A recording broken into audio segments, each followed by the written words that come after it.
Tuhan, saatnya kami mendengarkan firman Tuhan. Mari Engkau berbicara kepada setiap kami. Kami siap mendengarkan. Dalam nama Yesus kami berdoa dan mengucap syukur. Haleluya. Amin. Shalom Bapak Ibu. Bagaimana kabar Bapak Ibu semuanya? Haleluya. Terima kasih buat pengerja, buat gereja yang sudah juga memberikan kesempatan untuk saya boleh membagikan firman Tuhan. Dan juga terima kasih terkhusus buat Bapak Meltari. Haleluya. Ya saya juga nggak tahu kenapa Pak Supri langsung tepuk tangan. Tidak mobil. Ya, terima kasih buat Pak Mel yang sudah menservis saya dengan menjemput dengan mobil barunya yang ketiga. Nah, hari ini saya akan ditraktir dia dengan 3 ayam. Oke. Haleluya. Lama tak jumpa ya. Sekali jumpa tak lama. Lama tak jumpa, sekali jumpa tak lama. Habis khotbah langsung pulang. Welcome my brother, Big Abang. Ya. Dan juga buat Mrs. Tia.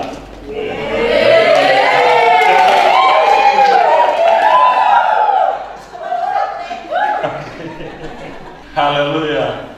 Ya, supaya agak rileks gitu ya. Baik, pada saat pagi hari ini saya ingin membagikan firman Tuhan tentang kuasa perkataan. Katakan kuasa perkataan. Saudara-saudara, perkataan kita ini punya kuasa. Ya, saya mau kasihkan beberapa contoh ketika mereka bermain-main dengan perkataan mereka.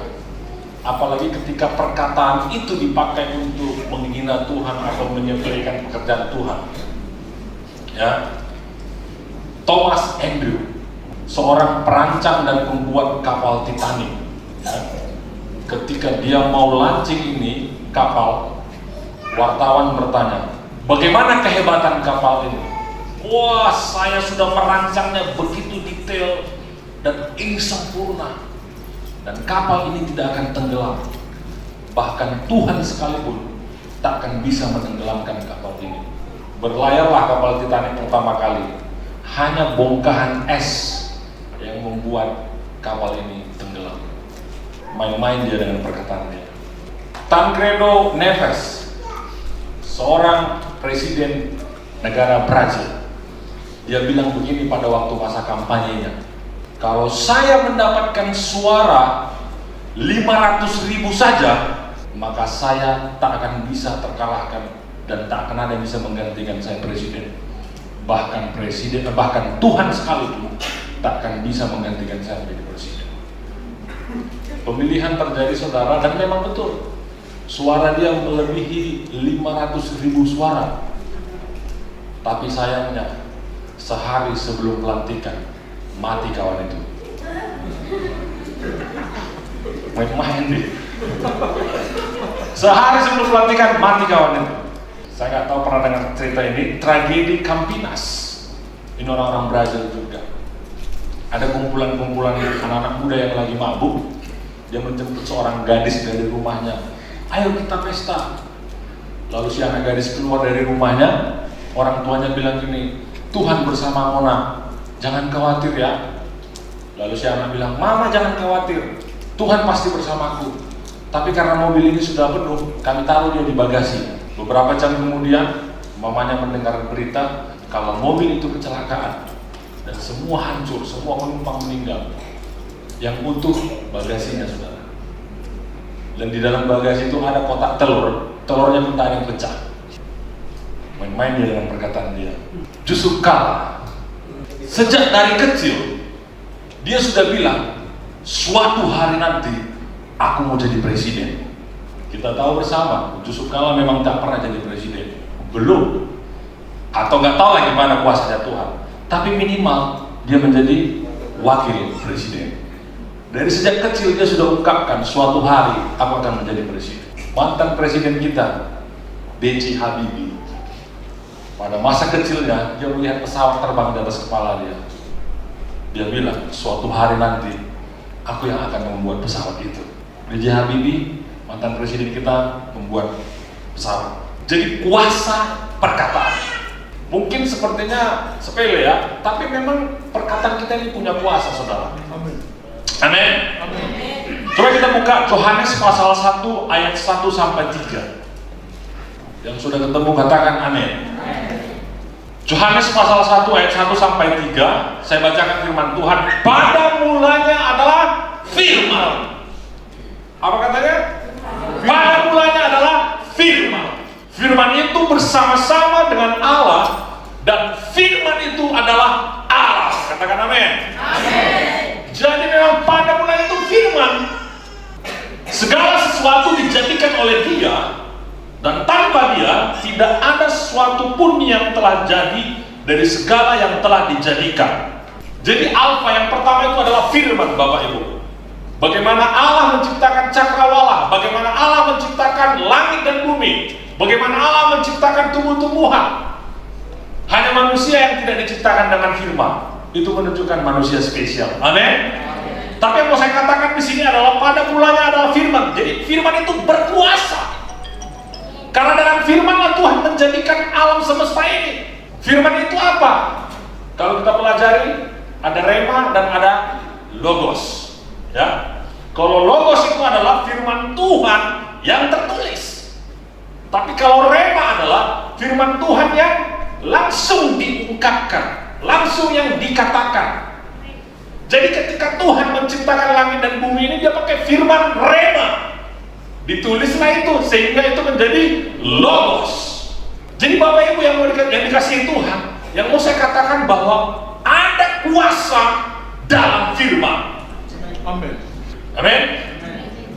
Dan ayat 14 Yohanes pasal 1 berkata, firman itu telah menjadi manusia.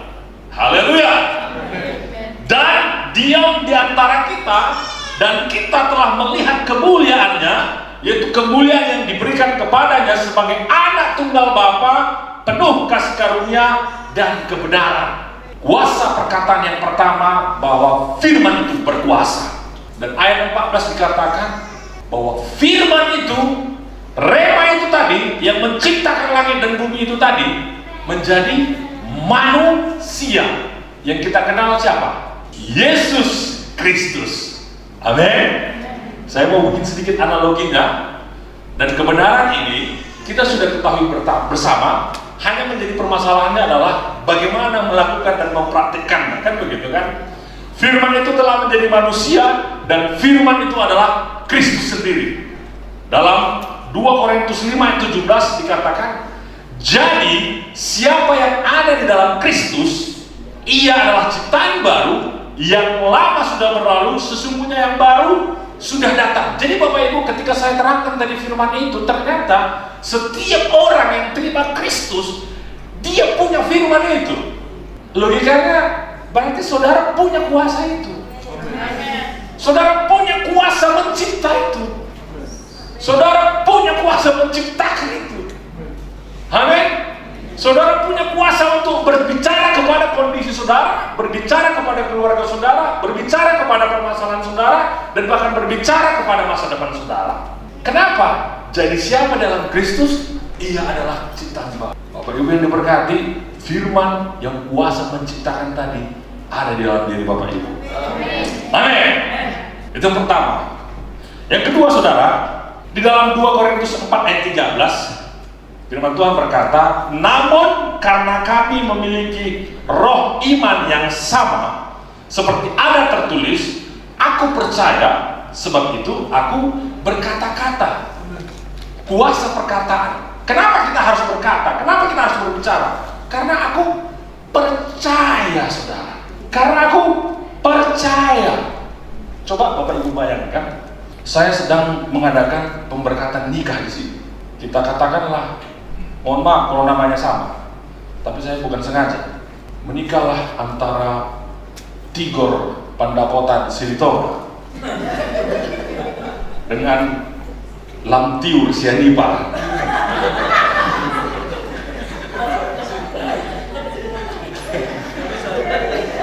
Ada yang ingat namanya tadi? Menikahlah Tigor Pandapotan Silitonga dengan Lampiur Borussia Dipal. Ya kan? Sekarang giliran laki-laki. Naolo doho bolo-olo dokter maolo. Artinya kau bersedia gak menerima dia dalam suka dan duka, dalam sakit, dalam senang? Kalau bersedia katakan saya bersedia. Saya bersedia. Kata si laki-laki, kata si Tigor ini. Si Tigor ini memang cinta mati dia sama si Lampiur ini ya. Masuklah dia ke si Lampiur. Lampiur. Oh iya. Lampiur. Naolo doho katanya. Bolo naolo dokter naolo. Bayangkan saudara, semua di depan saksi, si Lampiur diam. 1 detik dia masih oke. 3 detik, 5 detik, 10 detik, kita berpikir, masih belum minum mungkin dia tuh kan. Tapi kalau udah sampai 1 menit dia diam, kursi di belakang udah goyang-goyang, krek-krok. Baru udah mulai, sampai 2 menit dia gak bicara saudara, udah mulai bisik-bisik, ayah lu nasar. Apa yang terjadi? Kira-kira gitu kan? What's going on? Nanti kau terjemahkan ya. Apa yang terjadi? Bayangkan kalau si Lampiur ini diam saudara sampai 5 menit. Kita udah kebingungan kan? Betul gak? Ini kenapa? Itu masih diam. Kalau dibilangnya, dango lo waro.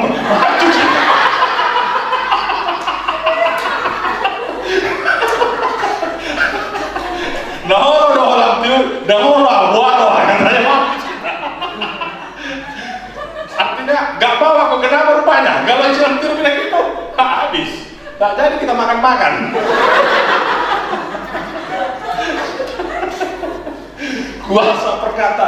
Jadi pendeta saking berkuasanya perkataan mempelai itu, takkan berani pendeta menaruhkan tangannya di atas kepala kedua mempelai. Betul? Nggak mau, mana bertanggung jawab lah. Saya nggak mau bertanggung jawab. Jangan mau. Jadi perkataan itu ditunggu. Oke, kita berganti. Kan gitu kan? Jadi itu perkataan. Dan saudara, suatu hubungan, ini kedua, juga dimulai dengan perkataan. Takkan pernah suatu hubungan terjadi kalau nggak keluar dari mulut si laki-laki atau si perempuan, I love you. Yang pernah katakan amin. Kamu sama malu. Iya kan? Betul nggak? Tiba-tiba seorang perempuan menikah dengan laki-laki lain. Datang si laki-laki yang memendam cintanya di setengah, kita usah sampai mati, setengah mati lagi-lagi. Didengarnya lah dia menikah dengan laki-laki. Mulai ada gosip-gosip. Aku kan cinta mati sama dia. Aku suka kali sama dia. Kenapa bukan menikah sama aku? Sampailah berita ini kepada si perempuan itu. Dia suka kali sama kau. Kenapa kau menikah sama dia? Ya dia nggak pernah bilang cinta sama aku. Ya bukan salahku dong. Yang laki-laki nggak berani katakan cinta, datang kepada saya. Biar saya tata. Kita kasih listrik ya.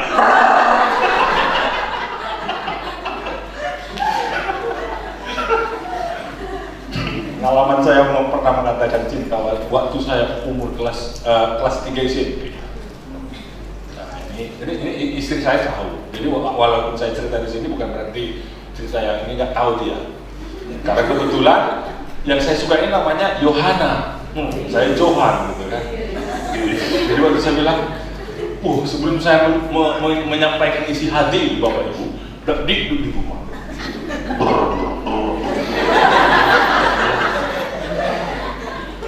Aku cinta padamu. Pengalaman pertama kali. Memang kayak mengeluarkan kata itu kayak lagi nahan di toilet.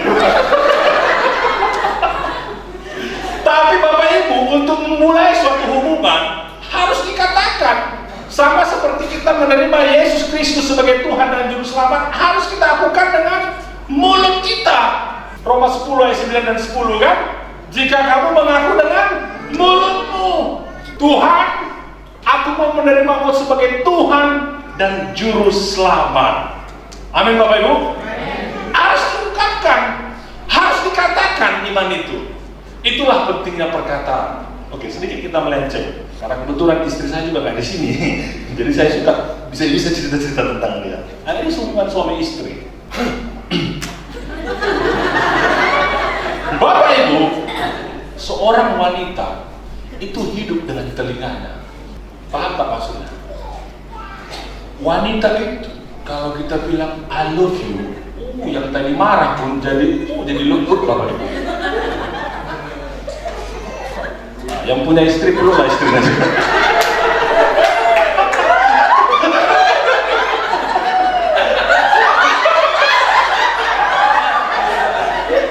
Ayo, berapa banyak di sini suami yang suka bilang I love you sama istrinya? Itu penting Bapak Ibu. Suatu hubungan, komunikasi itu sangat penting. Komunikasi itu sangat penting. Komunikasi itu adalah pembicaraan, perkataan.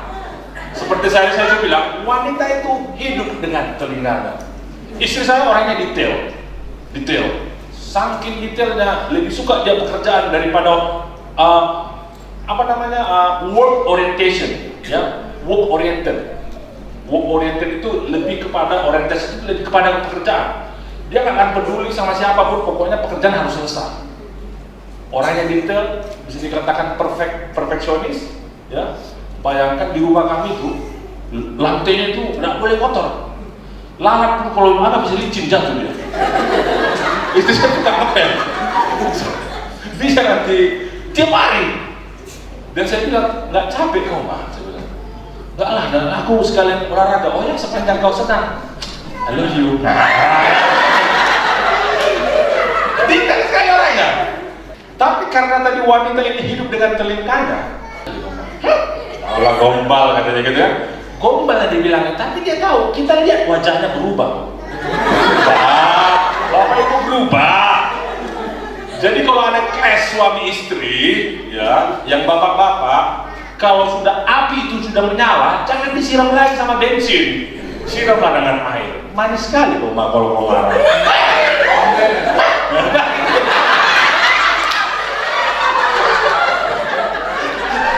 Manis sekali kok Mak kalau udah marah. Katanya gitu. Tapi mau makan apa Pak?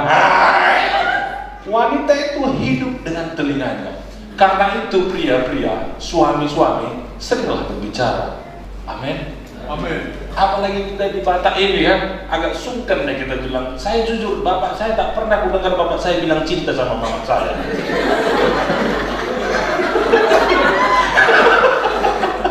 I never heard my father say I love you to my mother. Apalagi di budaya Batak, ya kan?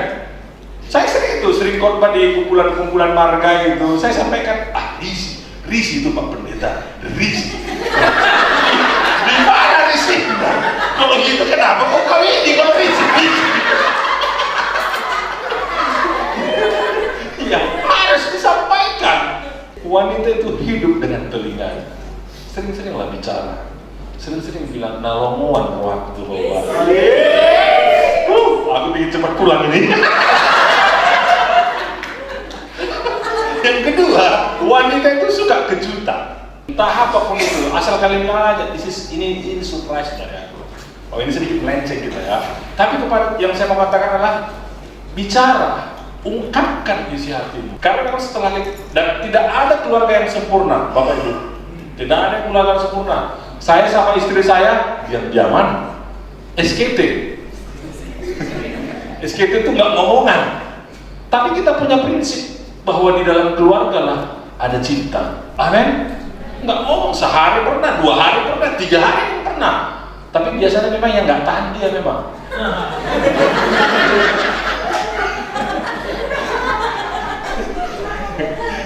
Nggak ngomongan. Nah ini akibatnya. Kalau nggak ngomongan apa? Ya saya pun urak-urakan lah. Maupun malas, ingin makan ya cari makan di luar lah. Padahal masakan istri enak kan gitu kan. Tapi bicara. Semua permasalahan, semua konflik bisa diselesaikan dengan komunikasi. Amin. Yang suami-suami, bicaralah kepada istri. Amin. Baik, yang ketiga. Tadi pertama, yang kedua, yang ketiga. Kuasa perkataan. Apa itu kuasa perkataan? Ternyata perkataan kita ini adalah bibit. Paham maksudnya bibit? Bibit itu maksudnya bibit pisang. Kalau kita tanam pohon pisang, bibit pisang, maka yang tumbuh pisang. Ya. Kalau kita tanam bibit durian, maka yang tumbuh durian. Jadi demikian juga perkataan itu. Dalam Amsal 18 ayat 21, firman Tuhan berkata dalam Amsal 18 ayat 21, hidup dan mati dikuasai lidah. Siapa suka menggemakannya akan memakan buahnya. Artinya, apa yang saudara tanam, apa yang saudara ucapkan, itu benih yang akan tumbuh dan saudara akan memakan buahnya. Galatia 6 ayat 7 dikatakan, jangan sesat. Allah tidak membiarkan dirinya dipermainkan, karena apa yang ditabur orang, itu juga yang akan dituainya. Jadi Bapak Ibu, ini firman Tuhan ini bukan hanya orang Kristen aja yang melakukannya. Orang sekuler pun sudah tahu prinsip ini. Kalau kau berbuat baik, kau akan mendapatkan baik. Kalau kau berbuat jahat, kau akan mendapatkan yang jahat. Jadi karena itu hidup dan mati dikuasai lidah. Siapa suka menggemakannya akan memakan buahnya. Ketika kita bicarakan sesuatu, maka hidup kita akan menuju ke sana. Amin. Ketika saudara mengakukan iman saudara, saudara diberkati, maka hidup saudara mengarah ke sana. Tapi ketika saudara mengatakan hidup saudara usang kusut tak diberkati, maka hidup saudara akan usang dan kusut. Amin. Kalau anak saudara ingin diberkati, katakan anakku pintar. Amin. Jocelyn akan menjadi pengacara, Natania akan menjadi dokter. Wow. Karena Bapak Ibu, kami sering ngomong-ngomongkan gini, mereka hidup sudah mengarah ke sana. Jocelyn, anak saya sekarang sudah debat. Dia masuk ekstrakurikuler, ya orang pilih olahraga, dia pilih debat. Memang cocok kali anak ini berdebat. Bapaknya pun di debatnya, mamanya pun di debatnya. Tapi memang saya analisis, saya analisa. Setiap kali kami berdebat, jago dia memberikan data. Kadang-kadang kita orang tua memang harus mau juga mengaku salah rupanya. Waktu dia kasih data, oh betul. Tapi memang dalam kemarahan. Nah, jadi waktu dibilangnya, Pak, aku ikut ekstrakurikuler. Apa nak debat? Udah cocok itu nak, udah cocok itu pas. Supaya jangan bapak kau debati. Sudahnya berdebat. Jadi karena sering kita ucapkan, karena sering kita sampaikan ini sama dia, hidup dia ke sana. Tapi saya bilang, nah, bertemulah dengan Tuhan. Sampaikan apa yang kau inginkan. Katakan apa yang kau inginkan. Kau hidup ke sana. Kalau adiknya dokter, hebatnya pilih 2 dokter. Dokter kanker sama dokter anak. Gimana ini nak dokter kanker sama dokter anak? Cuma yang kita gak mau matakan semangat anak. Lanjut. Mainan dia, main dokter-dokteran. Jadi apa yang kita katakan itu benih. Siapa suka menggemakannya akan memakan buah. Yang keempat, kuasa perkataan. Bapak Ibu, dalam Keluaran pasal 17 ayat 1 sampai 7 ini coba kita perhatikan sama-sama. Ini sangat penting. Keluaran pasal 17 ayat 1 sampai 7 dan Bilangan 20 ayat 1 sampai 13 ini berbicara tentang orang bangsa Israel. Ini 2 hal yang berbeda. Jadi Keluaran 17 ayat 1 dan 7 ketika Musa membawa bangsa Israel kehabisan air, kehausan, lalu Tuhan memerintahkan kepada Musa, dia bilang, ambil tongkatmu, pukul batu itu. Bukan perintah loh. Yang pertama Tuhan bilang pukul. Itu di Keluaran 17 ayat 1 sampai 7. Kita nggak usah baca, tapi nanti saudara bisa baca. Tuhan perintahkan pukul. Dipukulnya lah batu itu, keluarlah air, minumlah orang Israel. Amin. Tapi dalam kisah Bilangan 20 ayat 1 sampai 13, ini sekitar 39 tahun kemudian, ketika orang Israel udah mau sampai ke tanah Kanaan, udah dilihat si Musa tanah perjanjian itu, kehausan bangsa Israel. Lihat perintah Tuhan. Musa bangkit dan berdiri, perintahkanlah batu itu. Berbicaralah kepada batu itu. Katakanlah kepada batu itu. Lalu si Musa makin berdiri dan dia tongkatnya. Dia tidak berbicara, saudara. Dipukulnya, betul? Air keluar, tapi Musa kena hukuman. Hukumannya apa? Bahwa Musa tidak akan masuk lagi ke tanah perjanjian karena dia tidak menaati apa yang disuruh Tuhan. Saudara, dua kejadian ini adalah simbol. Simbol yang pertama, ketika Tuhan suruh Musa pukul, itu simbol hukum Taurat. Amin. Tapi ketika yang kedua, ketika Tuhan suruh 39 tahun kemudian berbicaralah, itu simbol kasih karunia. Amin. Artinya apa? Aku sudah melakukan semuanya. Kau hanya tinggal bicara. Kau hanya tinggal ngomong. Kusuruh kau ngomong, kau pukul. Kan kadang-kadang begitu orang yang hidup dalam kasih karunia ini, Tuhan sudah kerjakan semuanya, tapi kita masih ingin mengerjakannya. Betul? Itu dalam bentuk ketidaktaatan kita. Jadi Bapak Ibu, dari dua kejadian yang berbeda ini 39 tahun kemudian ternyata simbol kasih karunia itu sudah ada. Yang pertama disuruh pukul, itu hukum Taurat. Yang kedua disuruh bicara, itu kasih karunia. Amin. Jadi orang-orang yang hidup dalam kasih karunia harus sering bicara. Amin. Bukan sering melakukan. Karena kau tak perlu melakukan, karena Tuhan sudah lakukan. Dan dikatakannya it is finished, sudah selesai. Amin Bapak Ibu. Jadi berbicara ini adalah bentuk sikap iman kita yang mengatakan engkau mengerjakannya Tuhan, engkau akan mengerjakannya Tuhan. Jadi berbicara ini ada unsur kasih karunia-Nya. Amin. Karena ketika kita mengatakan sesuatu, atau ketika kita mengatakan iman kita, dengan kata lain kita mendeklarasikan bahwa Tuhan akan mengerjakannya, atau Tuhan sudah mengerjakannya. Amin Bapak Ibu. Jadi berbicaralah, katakan iman. Satu, karena ada kuasa perkataan. Yang kedua, aku percaya, sebab itu aku berkata-kata. Yang ketiga, perkataan itu adalah engkau menanam benih. Apa yang kau tabur, itu yang kau tuai. Yang keempat, kenapa kau harus berkata-kata? Karena engkau hidup dalam kasih karunia. Karena Kristus sudah melakukannya. Jadi mari kita taati. Kita tinggal ngomong, kita tinggal bicara. Karena Kristus sudah melakukannya. Dalam kesimpulannya Bapak Ibu, dalam Amsal 10 ayat 11, firman Tuhan berkata begini. Amsal 10 ayat 11, mulut orang benar adalah sumber kehidupan, tetapi mulut orang fasik menyembunyikan kelaliman. Kolose 4 ayat 6, hendaklah kata-katamu senantiasa penuh kasih, jangan hamba, sehingga kamu tahu bagaimana kamu harus memberi jawab kepada setiap orang. Amin saudara. Suatu hari seorang ibu yang suka membicarakan kejelekan orang lain, gosip, datang menghampiri pendeta, mau minta di-counseling, mau minta diajarin. Dia bilang begini sama Pak Pendeta, Pak Pendeta, tolong ajarin saya suka bicara kejelekan orang lain, jadi saya benci.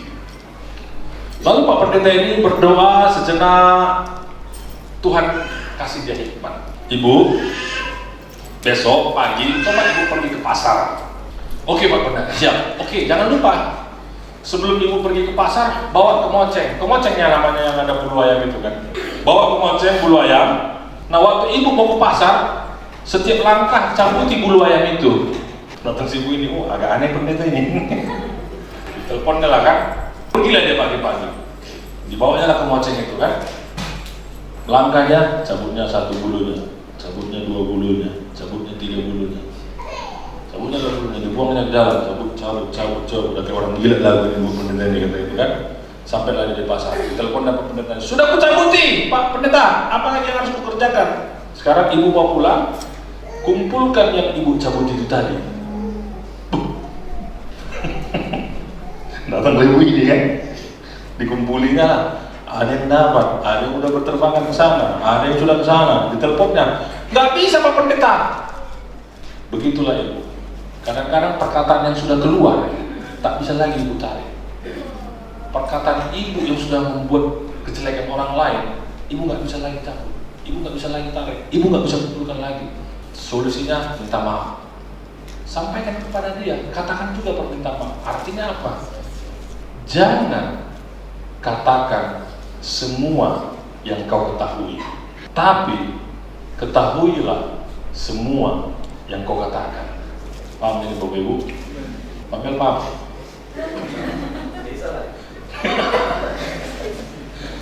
Artinya apa Bapak Ibu? Sebelum kita bicara sesuatu kepada seseorang, pikirkan dulu. Itulah artinya jangan katakan semua yang kau ketahui.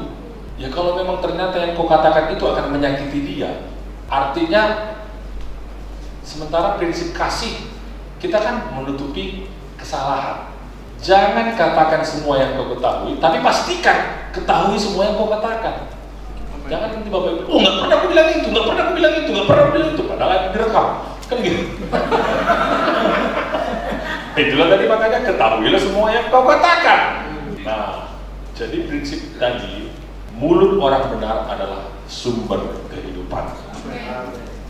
Tetapi mulut orang bijak fasik, tetapi mulut orang fasik menyembunyikan kelaliman. Hendaklah kata-katamu senantiasa penuh kasih, jangan hambar, sehingga kamu tahu bagaimana kamu harus memberi jawab kepada setiap orang. Suami-suami pulang dari rumah ini atau dari gereja ini, katakanlah kepada istrimu, I love you baby.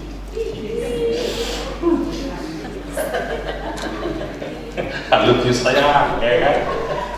Katakan kepada anakmu, ciptakan masa depan anakmu. Amin. Ciptakan masa depan mereka. Kalau bukan kalian siapa lagi? Itu kan anak kita, bukan anak orang. Saya kadang-kadang bergumul, tapi kembali saya suka dengan mengatakan prinsip Yesus itu kan wasit di rumah. Itu wasit dan itu juri. Kami terapkan juga sama anak kami. Kita punya wasit ya nak ya. Karena kalau kau tetap ngotot di pendapatmu, saya juga ngotot di pendapat saya, tidak ada acuannya, ini akan sampai kapan seperti ini? Jadi saya tetap selalu katakan, konstitusi di rumah ini Alkitab. Oke? Undang-undang dasar di rumah ini Alkitab. Ya. Jadi kayak sedikit saya ceritakan kesaksian lah. Aduh, hari yang lalu saya jemput anak saya. Dia kami berdebat di mobil. Tapi sekarang dia udah mulai agak, kalau udah mulai pintar dia. Kalau nada saya agak naik, terserah lah. Kayak gitu dia ngomong. Terserah lah, kan gitu kan. Oh bukan, nah, Papa ini ngomong berdasarkan Alkitab, undang-undang dasar di rumah kita. Dia selalu begini, dia mau hidup berdasarkan kehidupan lama dia, kehidupan apa yang terjadi di masa lalu dia. Saya bilang tidak, nah, kita itu ciptaan baru. Jangan kita jangan kita memberi alasan menyalahkan kondisi-kondisi kita di masa lalu. Jangan, kita harus move on. Kita harus berdiri di atas firman Tuhan. Firman Tuhan bilang kita ini ciptaan Kristus. Jadi berdebat. Oh, ingat, konstitusi kita firman Tuhan. Kita kan ada kesepakatan di rumah. Kalau anak lapor sama istri, kita udah sepakati. Istri sama suami harus sepakat. Nah, tak boleh berbeda. Karena kalau berbeda nanti kita, nah ini kita dimainkan Bapak Ibu. Mamaku lebih membela aku. Nah, kan gitu kan? Sampai rumah lapor deh ke mamanya. Aku tak, aku dengar masih di mobil aku. Udah main radio, pikir kan? Aku tak. Iya, bapakku kan betul. Kan masa jangan kau diukur dengan masa yang lalu. Sama aja kan? Sering sama aja katanya kan? Kami lagi diskusi suami istri. Nah, suami istri diskusi, mamanya suka bicara. Kalau saya suka ngajak keluar, ngajak makan, ngajak lihat. Apalagi sekarang anak saya udah suka lihat cowok dia.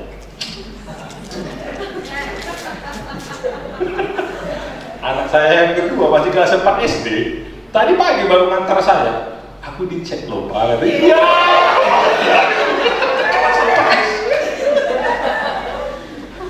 Siapa namanya, nak? Si Ready. Ready apa? Ready Help.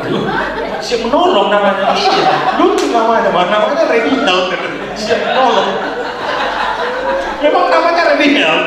kelahiran kami di Sengaran Bapak Ibu, dia suka main futsal. Jadi kalau dilihat dibilang tampan sih gak tampan, cuman matanya agak ada pemikat, kira-kira gitu lah. Nah gitu kan. Jadi anak saya suka di situ. Jadi dicek lah dia kan, Pin, Nia simpanlah nomorku katanya kan, cerita lah dia gini-gini.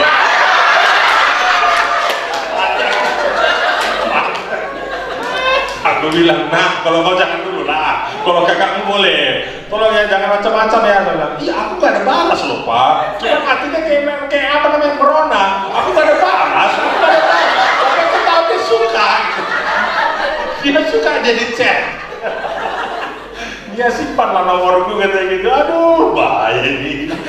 Saya bilang, setiap cowok kalian papa main catur dulu, saya bilang. Sekarang cerita kami di rumah udah itu aja. Nia ini suka dia ganti-ganti. Aku tadi suka loh sama Stevenson gitu. Jadi ya kalau orang tua dulu udah kena libas sih. Jadi kan kalau masih kelas 4 SD kurang ajar katanya. Aku yang masih kasih komandan udah suka-suka kau. Sekarang nggak bisa lagi Bapak. Nggak bisa lagi. Memang harus kita dampingin, kita temenin. Kerjaan saya dari jam 6 pagi, sekarang ini ngantar anak. 3 anak saya, beda-beda semua sekolahnya dan beda-beda jamnya. Jadi jam 6 SMA 1, balik ke rumah. Jam 7, Pelmusa, balik ke rumah. Jam 8, Melayu bersinar. Jadi masih Melayu bersinar deh. Dan gunakan momen itu. Di mobil berdua, ya cerita. Gimana nak? Siapa tadi gurunya? Ada salah satu kan dosen gurunya Pak tuanya gitu kan. Suka bicara dia, suka apa gini-gini. Ya aku bilang kok, aku anaknya si Johan. Cuman itu Pak tua nggak tahu. Oh ini nggak aku kenal, yang aku kenal ini Bapak Jocelyn katanya. Ya aku lah Jocelyn itu Pak tua katanya. Dia guru fisika. Jadi banyak, jadi bicara harus luangkan saudara, luangkan. Dan ternyata, oke ini sedikit ya. Kita kembali kepada flashback wanita, karena kebetulan anak saya juga cewek. Wanita ini diingatnya apa yang saudara bilang. Berbeda dengan laki-laki. Istri saya itu diingatnya perkataan-perkataan saya sebelum menikah. Nah kau bilang kan, mana ada aku bilang itu, apalagi perkataan itu memojokkan saya gitu kan. Gak ada aku bilang itu, kau yang tambah-tambahin. Jocelyn itu kuat kali ya tadi. Apa yang saya bilang waktu dia umur 4 tahun dia tahu. Jadi saudara, perkataan itu penting. Jangan asal kata. Amin. Katakan yang positif. Karena ternyata apa? Itu diingat, itu tumbuh. Dan itu bisa jadi prinsip dia, bisa jadi pegangan dia. Haleluya. Kuasa perkataan. Saudara, pertama ada firman. Yang kedua, aku percaya karena itu aku berkata-kata. Yang ketiga, benih. Dan yang keempat, hidup dalam kasih karunia. Karena itu, jangan katakan semua yang kau ketahui, tapi ketahuilah semua yang kau katakan.